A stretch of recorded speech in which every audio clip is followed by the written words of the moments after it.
일상에서 행복을 느낄 수 있는 스님만의 비법이 있나요?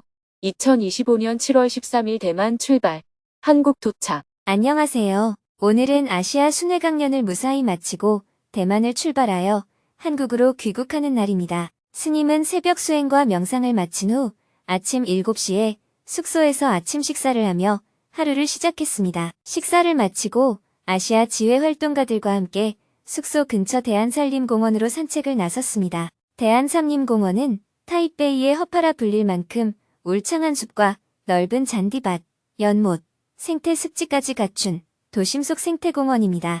약 26헥타르 규모의 공원에는 노랑불꽃나무, 녹나무, 벵골보리수, 대만풍나무 등 수십 종의 아열대 나무들이 자라 있었습니다. 울창한 숲길을 거닐며 내년에는 어떻게 강연을 할지 이야기도 나누었습니다. 산책을 마친 후 숙소로 돌아오자 스님과 오랜 인연이 있는 대만의 학자 한 분이 스님을 찾아왔습니다. 뇌과학과 기공을 오랫동안 연구하신 분인데 한반도와 양안 관계를 비롯한 동아시아 평화를 위해 많은 대화를 나누었습니다. 대화를 마친 뒤 스님은 손님에게 아시아 지회 활동가들을 소개했습니다. 손님은 아시아 지회 활동가들에게 진심 어린 당부를 전했습니다. 법륜 스님은 단 1초도 자신을 위해 쓰지 않는 분입니다. 오직 세상을 위해 모든 시간을 쓰고 계시지요. 스님 곁에 있을 수 있을 때 무엇이든 묻고 배우시길 바랍니다. 네, 고맙습니다. 손님을 배웅한 후 스님은 아시아 순회강연을 함께한 아시아 지회 활동가들과 작별 인사를 나누었습니다. 다들 수고 많았어요. 스님, 조심히 돌아가십시오. 작별 인사를 나누고 오후 3시 40분에 대만 타오유안 국제공항으로 향했습니다. 오후 4시 30분에 공항에 도착한 후 대만 정토회원들과 작별 인사를 나누었습니다. 출국 수속을 한 후 탑승구 앞으로 이동하여 비행기 출발 시간까지 원고 교정과 업무를 보았습니다. 저녁 6시 55분에 출발 예정이었던 비행기는 25분 연발이 되어 7시 20분에 이륙했습니다. 2시간 40분을 비행한 후 현지 시각으로 밤 11시에 인천국제공항에 착륙했습니다. 입국 수속을 한 후 공항을 나오자 수행팀 활동가들이 아시아 순회강연을 무사히 마치고 귀국한 스님을 맞이했습니다. 스님, 잘 다녀오셨습니까? 네, 잘 다녀왔습니다.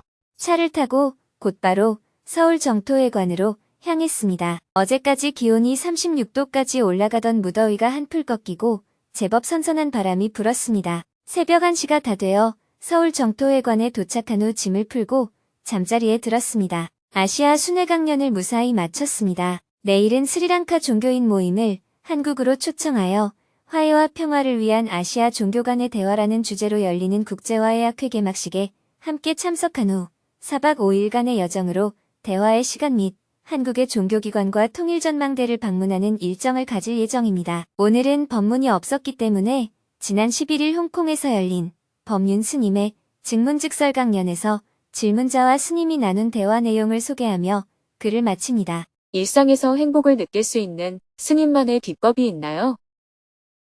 저는 이제 한국 나이로 40이 되었습니다. 이 정도 나이를 먹으면 심적으로 여유가 생기고 좀 더 열린 마음으로 모든 것을 잘할 수 있을 것이라고 생각했는데 갈수록 오히려 예전의 저와는 달리 묻는 기회도 줄어들고 슬픈 것을 보면서 눈물을 흘리는 일도 함께 줄어든 것 같습니다. 사소한 것에서 더 많은 행복을 느끼며 살고 싶은데 여기저기서 많은 조언을 들어도 피부로 와닿지 않고 실천으로 이어지지도 않습니다. 스님께서는 번뇌가 없으신가요? 번뇌가 있으시다면 어떤 번뇌를 가지고 계시나요? 일상생활 속에서 소소하게 행복을 느낄 수 있는 스님만의 비법을 알려주신다면 살아가는데 큰 힘이 될 것 같습니다. 첫째, 질문자의 지금 상태는 지극히 정상적이에요. 어릴 때는 깔깔댈 일도 있고 슬퍼할 일도 있습니다. 그러나 나이가 들어 이것저것 다 경험해보면 이것도 별일 아니고 저것도 별일 아닙니다. 예를 들면 중고등학교 다닐 때는 월말고사에서 성적이 오르거나 내리는 게 큰일이 난 것처럼 울고불고 난리지만 지금 돌아보면 중학교 2학년 때 학기 말 고사에서 성적이 조금 올랐든 내렸든 그게 그렇게 중요한가요? 아니잖아요. 나이가 60대쯤 되어서 돌아보면 한 해 재수한 게 그렇게 중요한 일일까요? 별로 중요하지 않게 느껴지잖아요. 그런 것처럼 인생의 여러 가지를 경험해보면 그때는 중요하다고 느꼈던 것이 지나놓고 보면 중요하지 않았던 것도 있고 반대로 그때는 별로 중요하게 여겨지지 않은 것이 나중에 보면 오히려 중요한 것이었던 경우도 있습니다. 인생을 살다 보면 우울증 같은 정신질환이 생기지 않는 이상 대부분 감정이 높낮이가 점점 작아지는 것이 정상이에요. 사람들은 감정이 무뎌졌다고 표현하지만 사실은 그게 정상적인 상태라고 할 수 있습니다. 질문자가 지금 느끼는 감정 상태는 매우 정상적입니다.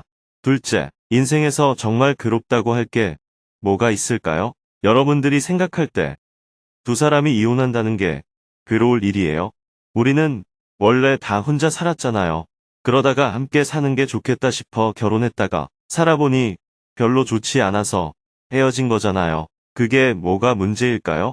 많은 삶의 방식 중 하나로 같이 사는 방식도 취해봤고 혼자 사는 방식도 취해봤을 뿐이에요. 이혼해봤자 결국 결혼하기 이전하고 똑같잖아요. 그런데 그게 무슨 큰일이겠어요? 잘 따져보면 별일 아니에요. 오늘 병원에서 암을 발견했다면 큰일이 난 걸까요? 암은 오늘 생긴 게 아니에요. 어제도 있었고 그제도 있었던 암이에요.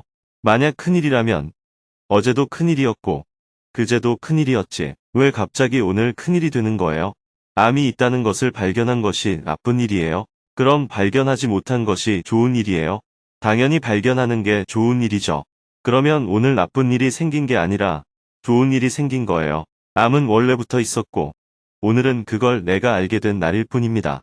그런데도 오늘 나쁜 일이 생겼다라고 말한다면 그 말은 차라리 암을 발견하지 못했더라면 좋았겠다. 이런 뜻이 됩니다. 암을 발견하지 못한 것이 좋았겠다면 왜 돈을 들여서 암 검사를 했나요? 애초에 암을 발견하려고 검사를 한 거잖아요. 그러니 의사한테 축하드립니다. 드디어 발견하셨군요. 잘 찾아내셨습니다. 이렇게 얘기해 줄 수가 있는 겁니다. 예전에는 몰랐으니까 어떻게 대응할지 알 수가 없었지만 이제 암이 있다는 걸 알게 되었으니 선택의 여지가 많아진 거예요. 어제처럼 오늘도 그냥 암을 두고 살자고 선택할 수도 있고 수술을 하자고 선택할 수도 있고 다른 방식으로 대응하자고 선택할 수도 있어요. 오늘 암을 발견해서 너무 괴롭다면 그 이유는 암이 안 생겼으면 좋겠다는 생각에 집착하기 때문입니다. 이렇게 하나하나 따져보면 사는데 특별한 일은 없습니다. 스님과 여러분이 어떤 이야기를 해도 그 대화의 뿌리는 다 별일이 아니라는 거예요. 살다 보면 이런 일도 생기고 저런 일도 생겨요. 결혼할 때 저에게 와서 축하합니다라고 글을 써달라고 하면 저는 안 써줘요. 결혼이 좋은 일인지 나쁜 일인지 지금은 알 수 없기 때문입니다. 여러분도 결혼할 때는 많은 사람들의 축하를 받았지만 막상 살아보면 결혼 생활 때문에 죽겠다고 하잖아요. 애를 낳았을 때는 기뻐했다가 막상 키우면서는 힘들다고 아우성이고 직장에 취직했다고 축하 파티를 해놓고 직장 생활 때문에 힘들다고 합니다. 가게를 개원했을 때는 엄청 기뻐하다가 가게 때문에 괴로워합니다. 여러분들이 잘 됐다고 했던 것이 결과적으로 괴로움의 원인이 되잖아요. 여러분들이 좋아하는 것에 대해 스님도 같이 좋아해 주지 않는 이유는 스님이 여러분의 좋음을 질투해서가 아니에요. 여러분의 모습을 보면 좋은 게 결국 나쁜 것이 되는 경우가 많기 때문에 결론을 조금 보류하자는 겁니다. 좋은 일이 될지 나쁜 일이 될지 조금 더 지켜보자는 거예요. 이렇게 조금만 거리를 두고 살피는 관점을 갖는다면 결국 다 별일이 아니에요. 별일이 아니다라는 말이 매우 중요합니다. 인생지사 세옹지마라는 말처럼 처음에 좋은 일이 나중에도 반드시 좋은 일로 이어지는 것이 아닙니다. 나쁜 일이라고 해서 반드시 나쁘다고만 할 수도 없습니다. 그래서 일어난 일에 대해 너무 흥분할 필요가 없습니다. 어떻게 하면 합리적으로 풀어나갈 수 있을지를 생각하는 것이 중요합니다. 예를 들어 어떤 분이 사랑하는 사람이 죽어서 너무 슬픕니다. 이 슬픔을 어떻게 없앨 수 있나요? 라는 질문을 했다고 합시다. 그런데 인류가 탄생한 직후부터 지금까지 죽지 않은 사람이 있는지를 따져보면 사람이 죽는 게 무슨 큰일이겠어요. 죽음은 늘 일어나는 일이잖아요. 슬프지 않아야 한다는 이야기를 하는 게 아닙니다. 어떤 일이 일어났을 때 잘 살펴보면 결국 별일 아니라는 이야기를 하는 겁니다. 아이에게 밤 10시가 되면 이를 닫고 자라고 말했는데 아이가 밤 10시가 넘었는데도 이를 안 닫고 텔레비전만 보고 있어서 화가 많이 났다고 합시다. 그런데 만약 아이가 갑자기 사고로 죽어버린다면 이를 닦았는지 밤 10시에 잤는지가 중요할까요? 전혀 중요하지 않아요. 이런 이치를 알면 아이가 이를 안 닦아도 좋고 밤 10시에 안 자도 좋고 그냥 살아만 있어도 좋게 느껴집니다. 제가 느끼는 소소한 행복이란 안 죽고 살아있다 하는 것입니다. 그렇다고 해서 꼭 살고 싶다는 건 아니에요. 아침에 눈 떠보니 살아있다는 것은 얼마나 좋은 일이에요. 돈을 잃어버렸다. 남편이 다른 여자와 바람을 피웠다. 아내가 집을 나갔다. 이런 문제들은 다 아침에 눈 뜨고 살아있으니까 생기는 문제잖아요. 아침에 눈이 안 떠지면 이런 문제가 생겨나지 않습니다. 모두 다 살아있으니까 생기는 문제들입니다. 전쟁이 일어난 곳에 가보면 참 가슴이 아파요. 현장이 너무 비참해서 전쟁은 절대 안 일어났으면 좋겠다는 생각이 듭니다. 그런데 전쟁을 일으키는 사람들은 통일해야 한다. 영토를 되찾아야 된다. 뭘 지켜야 한다. 등 여러 가지 이유들을 가지고 있어요. 그 이유가 무엇이든 간에 저는 전쟁이 안 일어났으면 좋겠다는 바람을 가질 뿐입니다. 전쟁을 겪은 나라의 난민촌에 가보면 10년 동안 유엔이 주는 식량만으로 살아온 사람들을 만납니다. 만약 내가 그 사람이라고 상상하면 아무 희망도 없고 참 갑갑할 것 같아요. 저도 어릴 때 너무 가난해서 밥을 굶은 적이 있기 때문에 절대 빈곤에 처한 사람들이 최소한 밥은 잘 먹었으면 좋겠다는 생각이 듭니다. 아픈 사람은 치료를 받았으면 좋겠고 어린아이들이 어떠한 상황에서도 기본적인 초등교육은 받았으면 좋겠어요. 아이들이 커서 성공하길 바라는 것은 아니에요.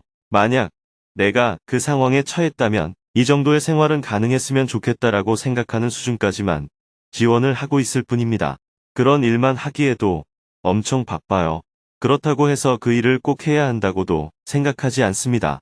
지금 안 죽고 살아있으니까 살아있는 동안에는 그런 일을 하고자 하는 것입니다. 제가 가장 무아지경 상태에 이를 때는 참선할 때도 아니고 염불할 때도 아니고 농사를 지을 때입니다. 농사를 짓고 있을 때 누군가 스님 법문하러 갈 시간입니다라고 부르면 약간 귀찮은 마음이 들어요. 그래서 제 인생 막바지에는 농사꾼이 되려고 해요. 예전에는 70살까지만 승려 생활을 하고 그 이후에는 농사꾼으로 살려고 했어요. 그런데 지금 70살이 넘었는데도 아직 은퇴를 못했습니다. 80살이 되면 그렇게 살 수 있을까 싶어요. 저는 여러분이 어떤 질문을 해도 무슨 그런 쓸데없는 이야기를 하나 이런 생각을 절대 하지 않습니다. 내 손톱 밑에 박힌 가시가 제일 아프다라는 말이 있듯이 사람들은 누구나 자기 고민이 제일 큰 문제라고 느껴요. 그래서 저는 한 사람의 고민을 귀담아 듣습니다. 그런데 여러분의 고민을 들어보면 다 별일 아니에요. 질문자가 열심히 이야기를 하니까 듣긴 듣지만 잘 들어보면 다 별일 아닙니다. 오늘도 많은 분들이 고민을 이야기해 주셨는데 특별한 일이 있었나요? 저와 대화를 나눠보니 다 별일 아니었다는 사실을 알게 되었잖아요. 지금 내가 하는 고민은 별일 아니다 하는 관점을 갖고 인생을 살아가면 희망이 생깁니다. 감사합니다. 잘 알았습니다.